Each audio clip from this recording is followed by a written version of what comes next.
I chose this topic because, well, for the one hand, I see a lot of folks who need to do enrichment for their use case.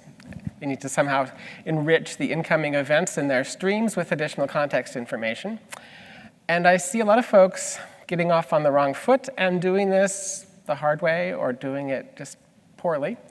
So I want to give you my thoughts on how to do this well. I probably don't really need to introduce stream processing to this audience. I'm guessing you're all on your Flink journey somewhere. Maybe you're Flink curious. Maybe you're a Flink practitioner. Regardless of where you are in that journey, I hope this talk has something for you. And just a quick few words about Flink before I dive into the specific topic. I think Flink has become as popular as it is for a number of reasons. It's a very popular project, there's good community support, and the framework just works for a wide variety of use cases. One of the things that makes it interesting is it has different APIs. This rather complicated diagram illustrates these APIs. And let me first draw your attention to the left side of this diagram where you see this sort of layer cake. This is showing you the different APIs at different layers of abstraction, ranging from the process function API through the DataStream API, the table API, and Flink SQL on top. This picture is a bit of a fiction. This isn't really what's going on inside of Flink. Technically speaking, there's just two APIs. There's the DataStream API, which includes the process function as one of the things you can do with it. And there is one SQL engine that you can program either in SQL itself or using bindings in Java or Python. Now, I'm going to begin this talk by talking about how to do streaming enrichment with SQL, and then we'll come back to the DataStream side of things at the end. Folks build a lot of different kinds of applications in Flink. I've tried to capture that here in these three rather broad categories. First most, we see event-driven applications. This is where you are reacting to events. You have an event, and you want to know something about it. You want to know if this is a fraudulent transaction. You want to know if this is an anomalous temperature reading. You want to know, you're doing that sort of thing with each event. In the middle category, we're seeing real-time analytics. This is where you're maybe feeding a dashboard, or you're providing a cell phone user with an up-to-date notion of how much data they've used this period of their bill, that sort of thing. And on the right, we have what's a very common use case, which is moving data around, streaming data pipelines, ingesting data, perhaps enriching it, perhaps computing some analytics or transforming it a bit, and then putting those results somewhere, often Iceberg or Elasticsearch or somewhere where you can query it later. What all of these families of use cases have in common, I think, is a frequent need to do enrichment as part of the picture. It's not the event that's just come in doesn't tell you the whole story. You need to get some more context associated with it. So here's the use case I'm going to use to motivate the whole rest of this talk. We have a stream of orders. We're running some sort of e-commerce shop. We've got a stream of orders coming in, and we want to enrich them. And in particular, we want to add to each order the cost of shipping for that order. How are we going to get that?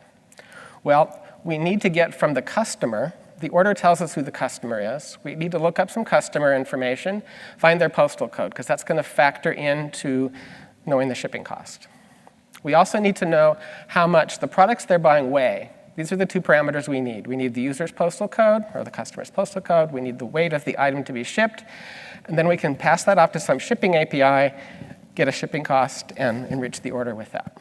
OK, how can we approach this? Let's begin by thinking about doing the customer. And let me give you some made-up details so that we have something to talk about here. So here's our customer's model. If we're using Flink SQL, I'm going to model that as a table. And you can see that each order has an order ID, and a customer ID, and a product ID, and some other information. Now, if you're familiar with SQL, I think you smell a join coming. You can see that there's an order ID, but more importantly, there's a customer ID that we can join with the customer, and there's a product ID we can join with the product. That all feels good. So here's our customers table.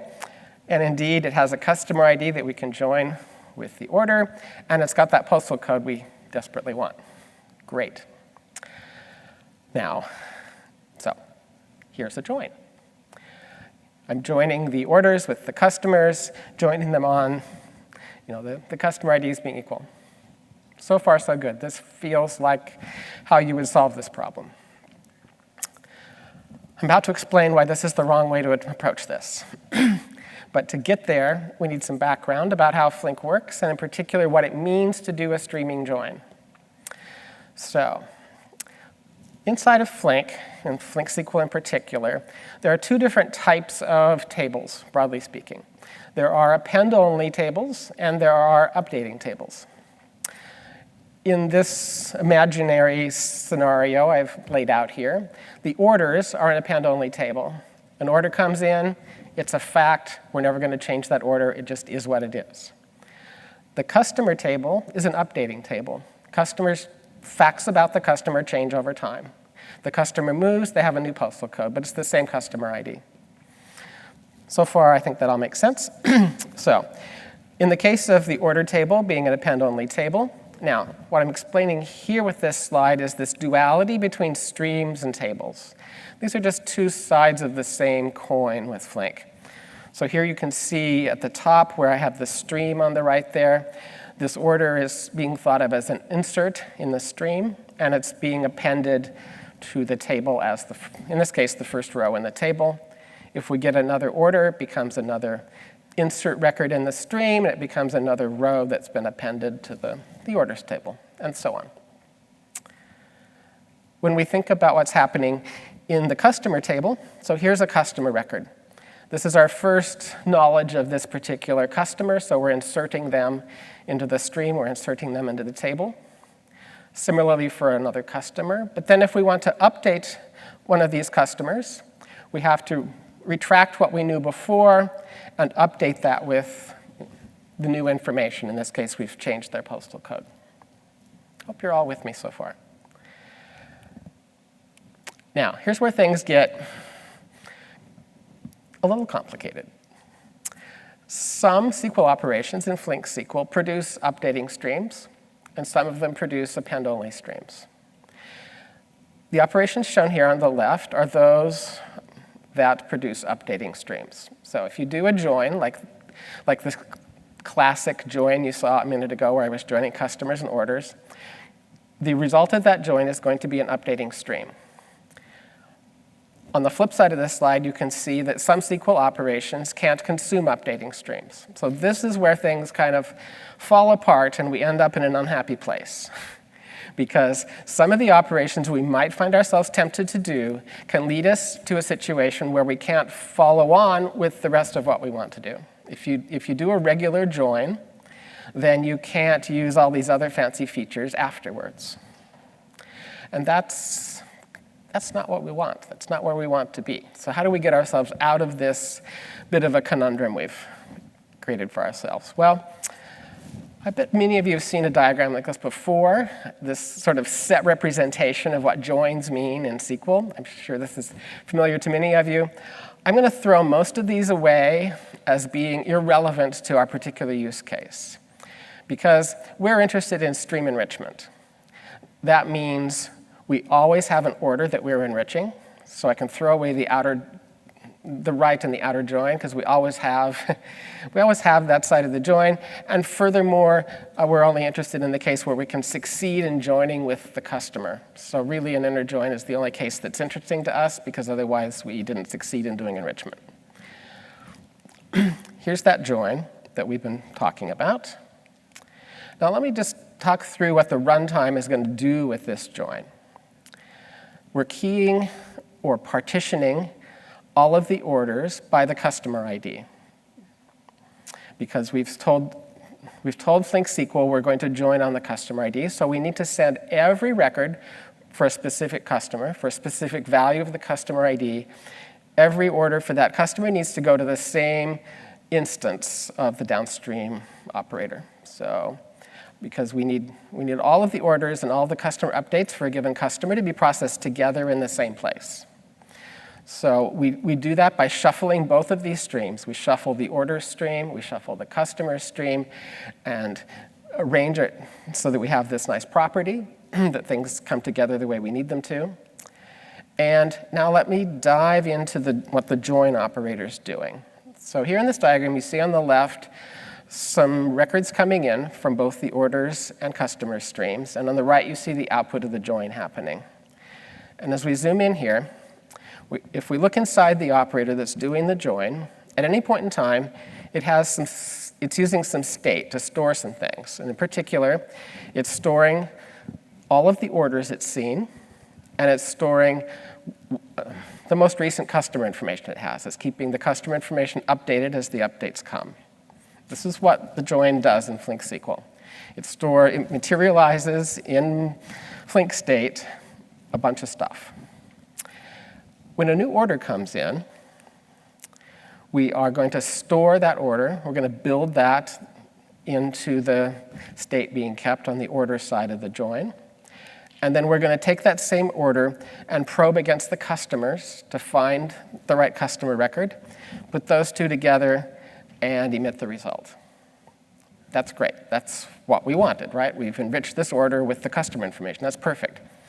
But think about what happens when we get a customer update. So we just got new information about this customer.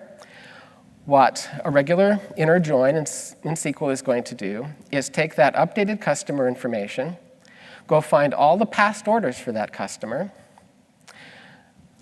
join them together, and emit those as updates. This is interesting. It's not helpful for enrichment.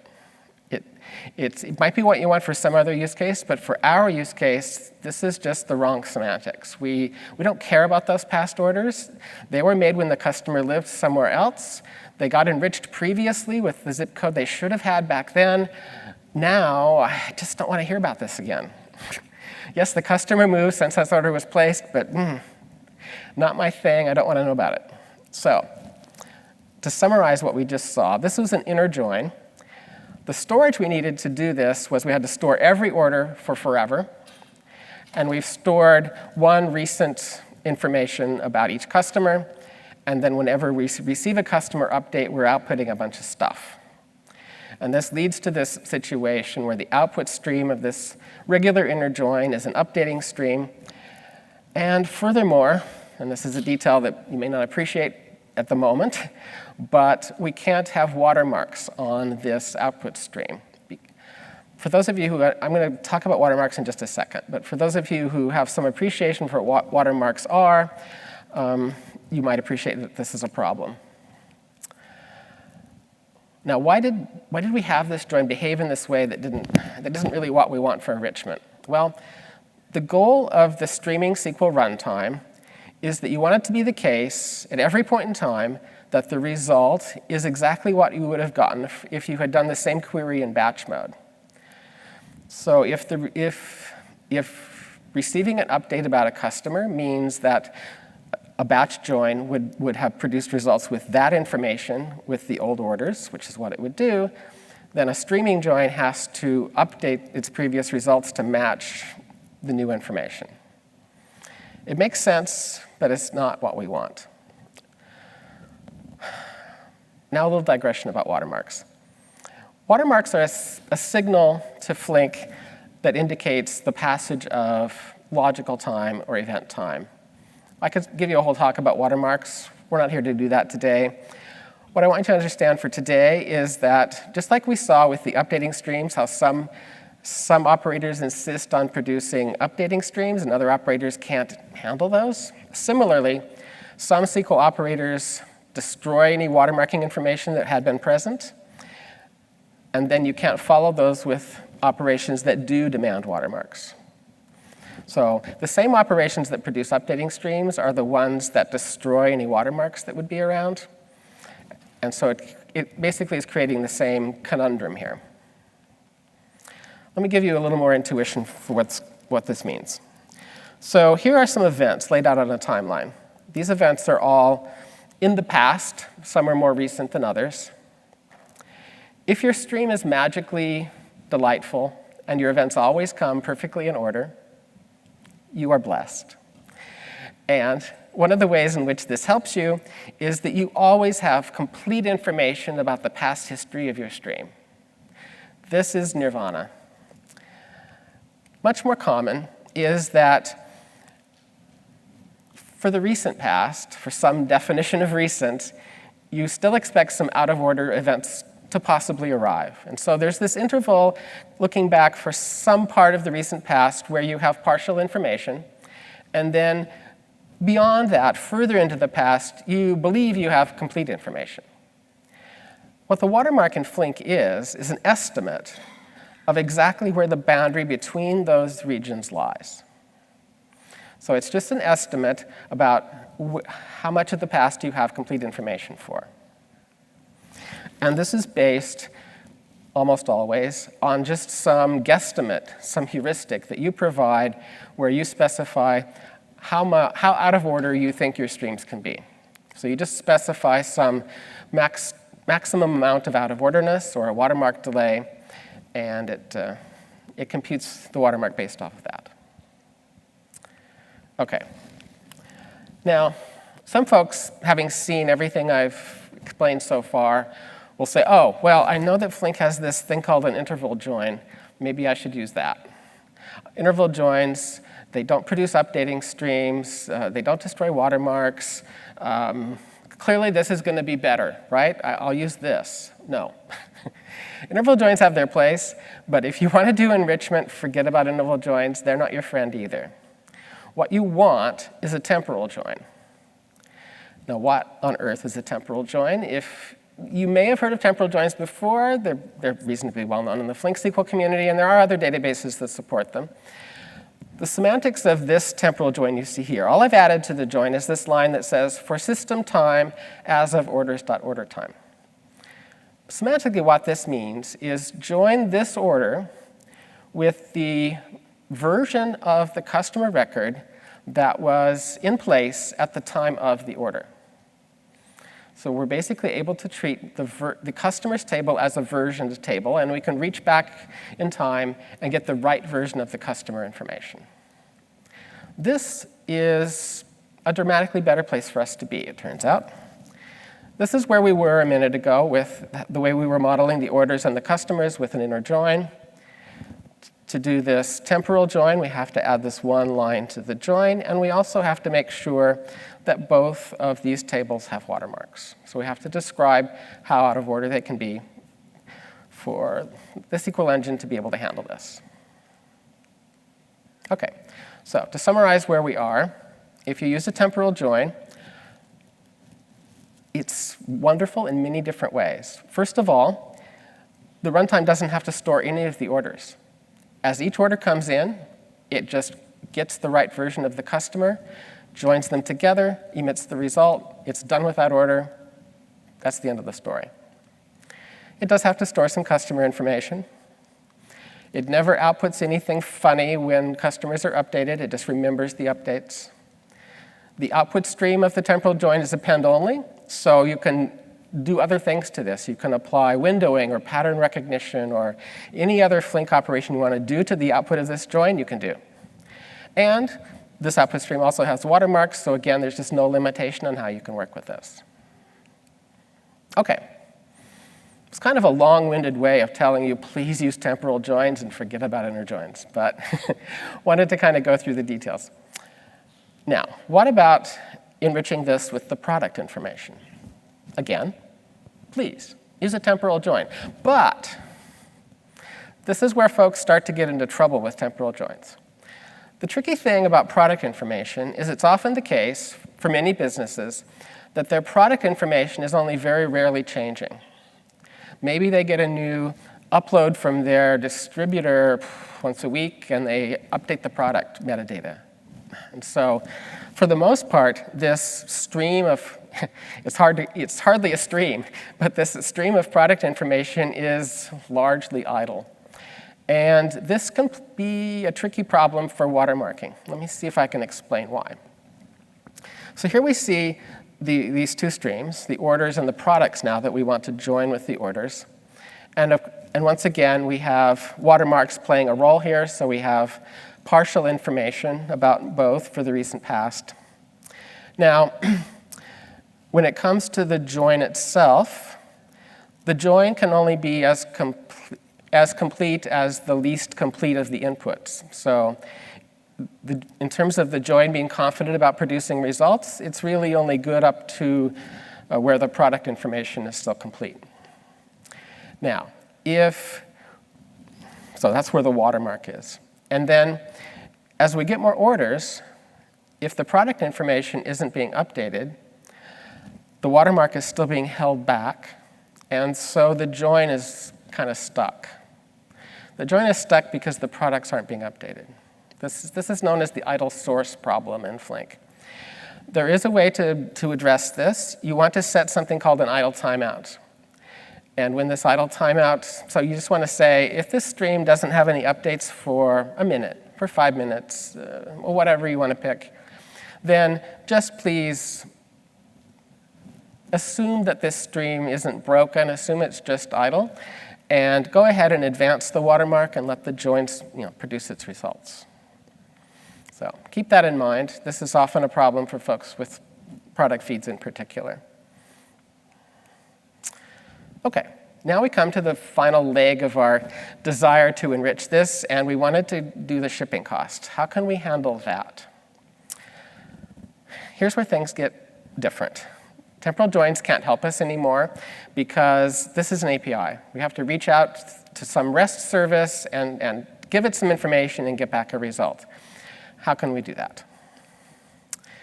One way to model this in Flink SQL is what's called a lookup join.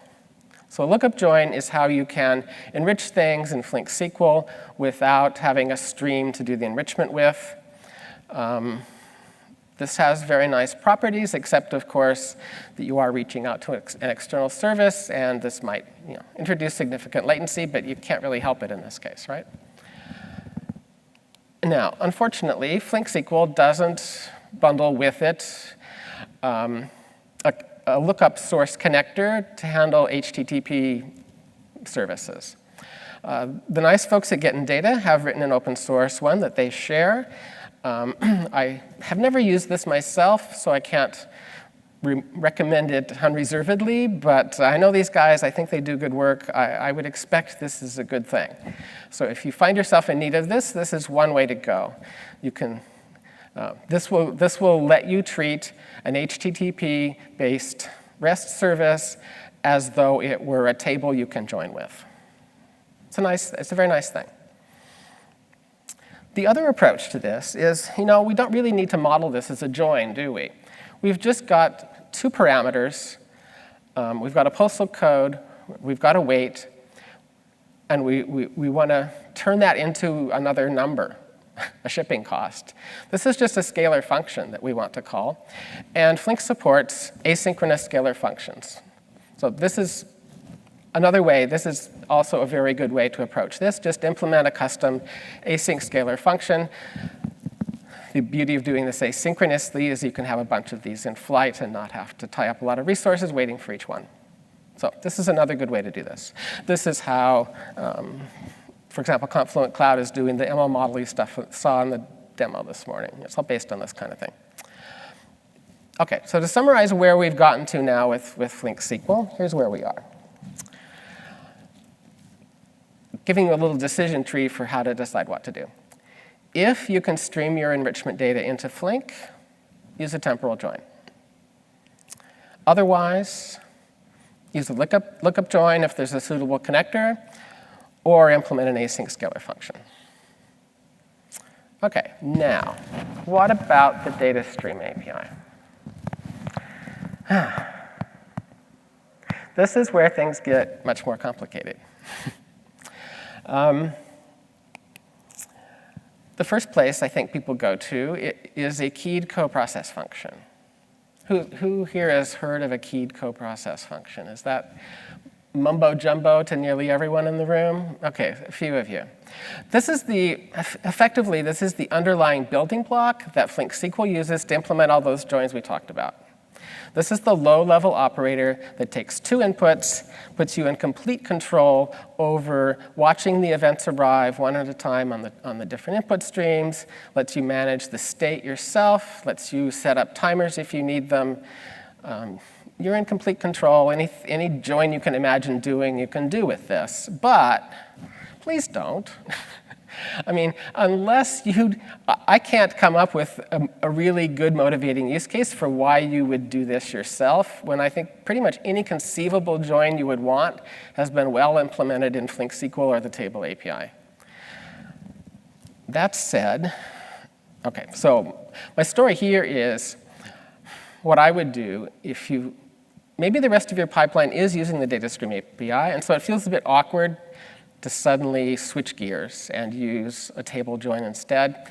It's not that hard. You can take a data stream, turn it into a table, do a temporal join, turn the result back into a data stream if you need to. Honestly, I would do that rather than trying to implement this myself. Another thing you can think about is a keyed broadcast process function. Anybody know what that is? A couple of hands again. So here the story is that Flink SQL doesn't support any streaming broadcast joins. If that doesn't mean anything to you, fine. You probably don't need it then. It will do batch broadcast joins. There's been some discussion in the community about adding support for streaming broadcast joins. There are valid use cases for them.